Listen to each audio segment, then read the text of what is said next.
Hello and welcome to The Real Review. Today we're talking about Edge of Tomorrow, which sees Tom Cruise and Emily Blunt teaming up to stop an alien invasion. Our spoiler-free thoughts on whether summer's latest blockbuster is a hit coming right up, but first up, the trailer.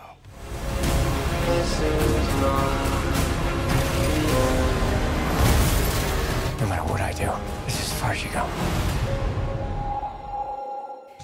So that is a pretty action-packed trailer there, and to be honest, it doesn't really feel like the summer blockbuster season without Tom Cruise in it, does it? It's true. Last year was Oblivion, now it's Edge of Tomorrow.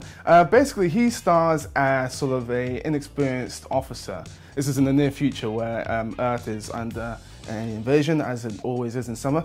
And so Tom Cruise stars as this inexperienced officer who's put into battle. And when he's on the front line, he sort of kills one of the aliens, and then wakes up basically at the start of the day before the battle even started. And this is a cycle that keeps on repeating. So it's like Groundhog Day. There are a lot of similarities to Groundhog Day. Yes. I do like Bill Murray a lot more than Tom Cruise. Okay. Well, what did you like about it? Well, I would say that the first action scene is fantastic, actually.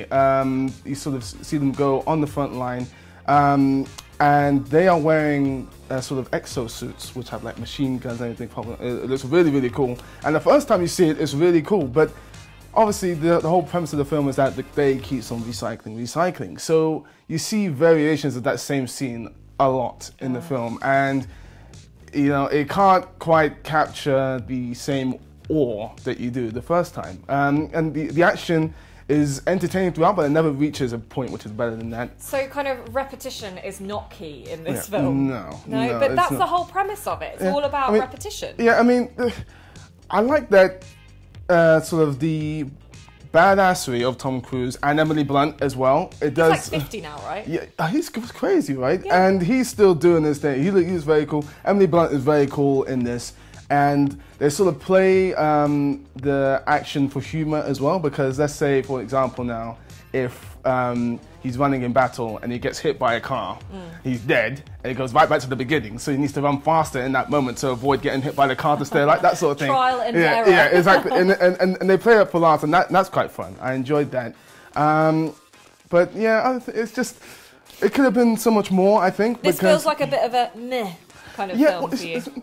Because it ends up being a generic action blockbuster, and it just could have been so much more. Tom Cruise, generic action blockbuster? Wait a minute. I've not heard that before. It's just because they have a relationship between him and Emily Blunt, which is really interesting because Emily Blunt's character has been through what Tom Cruise's character is going through, so she sort of trains him to become better at battle, and also how they're going to defeat the alien menace.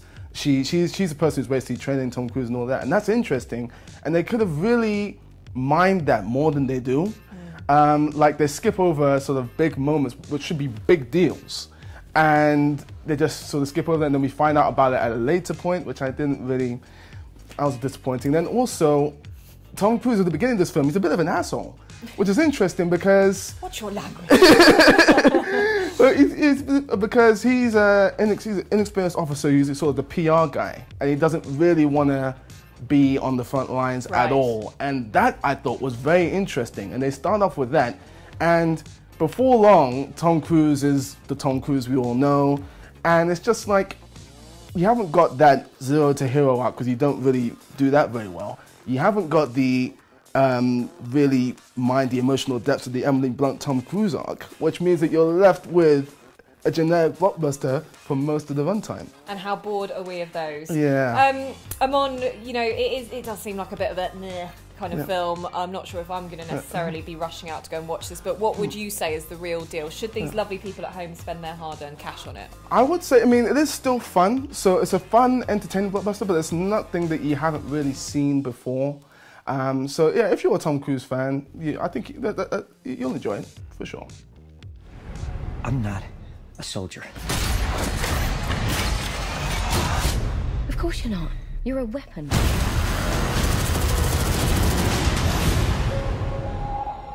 So, what is your favourite Tom Cruise movie? I have to say, A Few Good Men. I love that film. Oh, it's a good one, but it doesn't beat my Rain Man recommendation. Okay, that's a good one too. Let us know in the comments below. Or alternatively, tweet us at The Real Film Show. And finally, don't forget to subscribe to this channel. I promise you won't regret it. Thanks for watching.